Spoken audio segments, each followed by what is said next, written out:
Karbala का चमकता सितारा, एक परिचय। करबला की धरती जहां इतिहास ने एक अमर गाथा लिखी। हजरत इमाम हुसैन, जो पैगंबर मोहम्मद के नवासे थे, एक ऐसे व्यक्तित्व थे जिनकी मिसाल मिलना मुश्किल है। इस्लामिक इतिहास में साहस और कुर्बानी की मिसाल है। उनकी बहादुरी और बलिदान ने इस्लामिक इतिहास को एक नई दिशा दी। उनका नाम अटूट आस्था का प्रतीक है और उनकी यादें आज भी दिलों में जीवित हैं। उनका जीवन अत्याचार के खिलाफ खड़े होने का प्रमाण है, चाहे कितनी भी मुश्किलें क्यों ना हों। उन्होंने कभी भी अन्याय के सामने सिर नहीं झुकाया। 680 ईस्वी में करबला में उनकी दुखद शहादत इस्लामिक इतिहास में एक महत्वपूर्ण मोड़ है, जिसने न्याय और सच्चाई के लिए एक नई प्रेरणा दी, जो न्याय के लिए संघर्ष और अत्याचार के खिलाफ लड़ाई की मार्मिक याद दिलाता है। ये संघर्ष आज भी लोगों के दिलों में जीवित है। उनकी कहानी केवल एक ऐतिहासिक घटना नहीं है, बल्कि साहस और दृढ़ विश्वास की एक कालातीत गाथा है, जो हर युग में प्रासंगिक है, जो सदियों से गूंज रही है और पीढ़ियों को सच्चाई और नेकी के लिए लड़ने के लिए प्रेरित कर रही है। उनकी विरासत आज भी जीवित है। यह निबंध हजरत इमाम हुसैन की करबला यात्रा के पीछे के कारणों पर प्रकाश डालता है और उनके साहसिक निर्णयों को उजागर करता है। ऐतिहासिक परिप्रेक्ष्य और उन घटनाओं की श्रृंखला का पता लगाता है जिनके कारण उनका अंतिम बलिदान हुआ। यह एक ऐसी कहानी है जो हमें हमेशा प्रेरित करती रहेगी।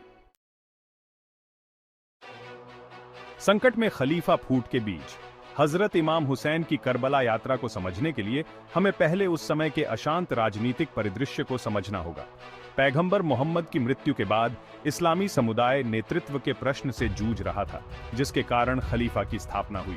पहले 4 खलीफा, जिन्हें रशीदुन खलीफा के रूप में जाना जाता है, ने ज्ञान और धर्मपरायणता के साथ शासन किया। न्याय और समानता के सिद्धांतों को कायम रखते हुए इस्लामी साम्राज्य का विस्तार किया। हालांकि उमैयद वंश के आने के साथ खलीफा का नैतिक दिशा निर्देश डगमगाने लगा। उमैयद सत्ता और धन के समेकन पर ध्यान केंद्रित कर रहे थे, जो पैगंबर की शिक्षाओं से भटक गए, जिससे मुस्लिम समुदाय में असंतोष पैदा हुआ। इस असंतोष ने असंतोष और विद्रोह के लिए अनुकूल जमीन तैयार की, जिससे करबला की त्रासदी का मंच तैयार हुआ। अन्यायपूर्ण तरीके से हासिल किया गया सिंहासन यजीद का आरोहण। शुरुआती उमैयद शासन के दौरान बोए गए फूट के बीज यजीद प्रथम के उत्तराधिकार के साथ फलित हुए। अपनी क्रूरता और इस्लामी मूल्यों के प्रति उपेक्षा के लिए जाने जाने वाले यजीद के खलीफा के रूप में आरोहण का व्यापक विरोध हुआ। नेतृत्व के प्रति उनके दावे को अवैध माना गया, एक स्पष्ट शक्ति हथियाने वाला कृत्य जिसने आम सहमति और योग्यता के सिद्धांतों का उल्लंघन किया, जिसने प्रारंभिक खलीफा का मार्गदर्शन किया था। गहरी आस्था और अटूट ईमानदारी वाले व्यक्ति हजरत इमाम हुसैन ऐसे अन्याय के सामने चुप नहीं रह सके। यजीद का शासन न्याय, समानता और धार्मिकता के इस्लामी सिद्धांतों के लिए सीधा कहतरा था, वे सिद्धांत जिनकी रक्षा करना हजरत इमाम हुसैन का कर्तव्य था। यजीद का विरोध करने का उनका निर्णय उनके धर्म और मुस्लिम समुदाय के प्रति जिम्मेदारी की गहरी भावना से उपजा था। न्याय के लिए आह्वान, एक नवासे की हिम्मत। यह कहानी है हजरत इमाम हुसैन की, जिन्होंने अन्याय के सामने झुकने से इनकार कर दिया। यजीद, अपनी नाजायज स्थिति से असुरक्षित, ने हजरत इमाम हुसैन से निष्ठा की मांग की, यह सोचते हुए कि उनकी स्वीकृति से उसका शासन वैध हो जाएगा, इस उम्मीद में कि वह उसके शासन को वैध ठहराएगा। लेकिन हजरत इमाम हुसैन ने न्याय और सच्चाई के लिए खड़े होने का फैसला किया। हालांकि हजरत इमाम हुसैन ने एक ऐसे शासक के प्रति निष्ठा का वादा करने से इनकार कर दिया जिसे वह अन्यायी और अयोग्य मानते थे। उन्होंने स्पष्ट रूप से कहा कि वह अत्याचार के सामने नहीं झुकेंगे।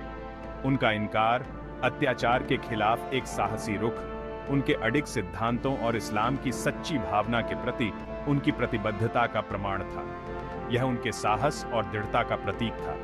इस इनकार ने एक महत्वपूर्ण मोड़ को चिह्नित किया, यजीद के दमनकारी शासन के खिलाफ अवज्ञा की सार्वजनिक घोषणा।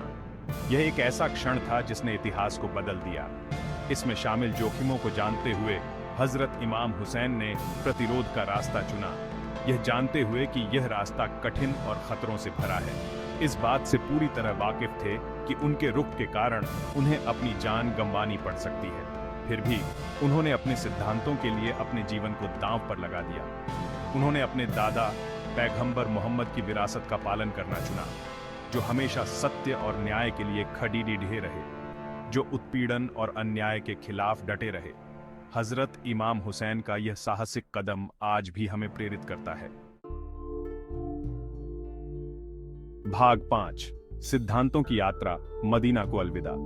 यजीद के शासन के बढ़ते दबाव और खतरों का सामना करते हुए हजरत इमाम हुसैन अपने परिवार और वफादार साथियों के एक छोटे से समूह के साथ पैगंबर का शहर मदीना छोड़कर चले गए।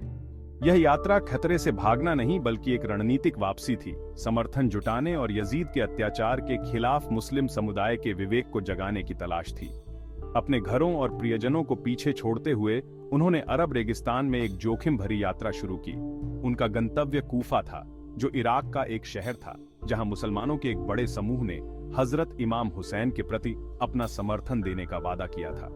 यह यात्रा उनकी अटूट आस्था और उनके मकसद की धार्मिकता में उनके विश्वास का प्रमाण थी। भाग 6, निष्ठा की बदलती रेत, कूफा का मृग तृष्णा। कूफा की यात्रा खतरे और अनिश्चितता से भरी थी। रेगिस्तान की गर्मी कठोर थी और आपूर्ति कम थी। फिर भी हजरत इमाम हुसैन और उनके साथी आगे बढ़े। कूफा में समर्थन पाने की उम्मीद से उनका उत्साह बढ़ा। हालांकि किस्मत में कुछ और ही मंजूर था। हजरत इमाम हुसैन को यह नहीं पता था कि कूफा का राजनीतिक परिदृश्य बदल गया है। यजीद हजरत इमाम हुसैन के बढ़ते प्रभाव से सावधान होकर किसी भी संभावित विद्रोह को कुचलने के लिए अपनी सेना भेज चुका था। कूफा के गवर्नर ने सत्ता और धन के वादों से बहकाकर लोगों के भरोसे को तोड़ दिया और यजीद के प्रति निष्ठा बदल दी, जिससे हजरत इमाम हुसैन और उनके अनुयायी फंसे हुए और असुरक्षित हो गए। भाग 7, एक रेगिस्तानी अग्नि परीक्षा, करबला के मैदान। विश्वासघात और संख्या में कम होने के कारण हजरत इमाम हुसैन और उनके साथी करबला के उजाड़ मैदानों में यजीद की सेना से घिरे हुए थे। विकट परिस्थितियों के बावजूद हजरत इमाम हुसैन ने आत्मसमर्पण करने से इनकार कर दिया। उन्होंने सत्ता या व्यक्तिगत लाभ के लिए नहीं, बल्कि न्याय, सत्य और धार्मिकता के सिद्धांतों के लिए एक स्टैंड बनाने का फैसला किया। 10 पीड़ादायक दिनों तक उन्होंने अकल्पनीय कठिनाई, प्यास, भूख और लगातार हमलों को सहा। इस सब के दौरान हजरत इमाम हुसैन अडिग रहे, भारी विपत्ति का सामना करते हुए आस्था और साहस के प्रकाश स्तंभ बने रहे। उन्होंने अपने साथियों को एकजुट किया, उन्हें उत्पीड़न के खिलाफ खड़े होने के उनके कर्तव्य की याद दिलाई, भले ही इसका मतलब अपनी जान देना ही क्यों न हो। भाग 8, अंतिम बलिदान, युगों के लिए एक स्टैंड। मुहर्रम के 10वें दिन, अशूरा के दिन, यजीद की सेना ने अंतिम विनाशकारी हमला किया। यह हमला इतना भयंकर था कि हर तरफ सिर्फ खून और चीखें सुनाई दे रही थी। एक एक करके हजरत इमाम हुसैन के साथी, जिनमें उनके अपने परिवार के सदस्य भी शामिल थे, अपनी अंतिम सांस तक अपने सिद्धांतों का बचाव करते हुए युद्ध में शहीद हो गए। उनके साहस और बलिदान की कहानियां आज भी लोगों के दिलों में जीवित हैं। प्यासे बच्चों के लिए पानी लाते समय उनके सौतेले भाई अब्बास, जो सच्चाई के ध्वजवाहक थे, शहीद हो गए। अब्बास का बलिदान एक अमर गाथा बन गया, जो हर पीढ़ी को प्रेरित करता है। उनके छोटे बेटे अली असगर को उनके पिता की गोद में एक आवारा तीर लगने से शहादत हो गई। यह दृश्य इतना हृदय विदारक था कि हर कोई रो पड़ा। अंत में हजरत इमाम हुसैन घायल और थके हुए दुश्मन सेना के खिलाफ अकेले खड़े हो गए। उनकी आंखों में दृढ़ संकल्प और चेहरे पर अडिगता थी। वह 1000 पुरुषों की ताकत से लड़े। उनका हर वार उनकी अटूट आस्था और न्याय के प्रति उनकी प्रतिबद्धता का प्रमाण था। उनकी तलवार की हर चमक में सच्चाई की रोशनी थी। फिर भी वह संख्या में बहुत कम थे। उनके पास न तो पर्याप्त हथियार थे और न ही पर्याप्त सैनिक। वह गिर पड़े।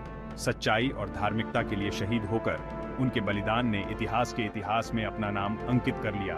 उनका बलिदान हमें सिखाता है कि सच्चाई और न्याय के लिए लड़ना कभी व्यर्थ नहीं जाता। भाग 9, शहादत की गूंज, करबला की स्थायी विरासत। करबला की घटनाओं ने पूरी इस्लामी दुनिया में हलचल मचा दी और यह हलचल आज भी महसूस की जाती है।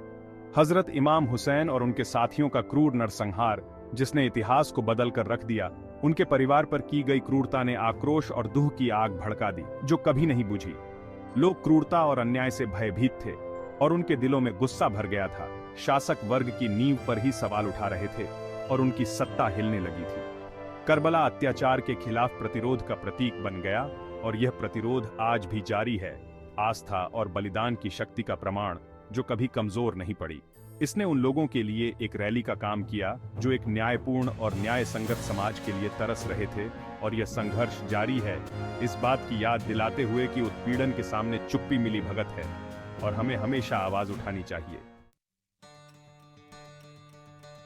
भाग 10, करबला की भावना, साहस और आस्था में सबक। करबला की विरासत ऐतिहासिक घटना से कहीं आगे तक फैली हुई है।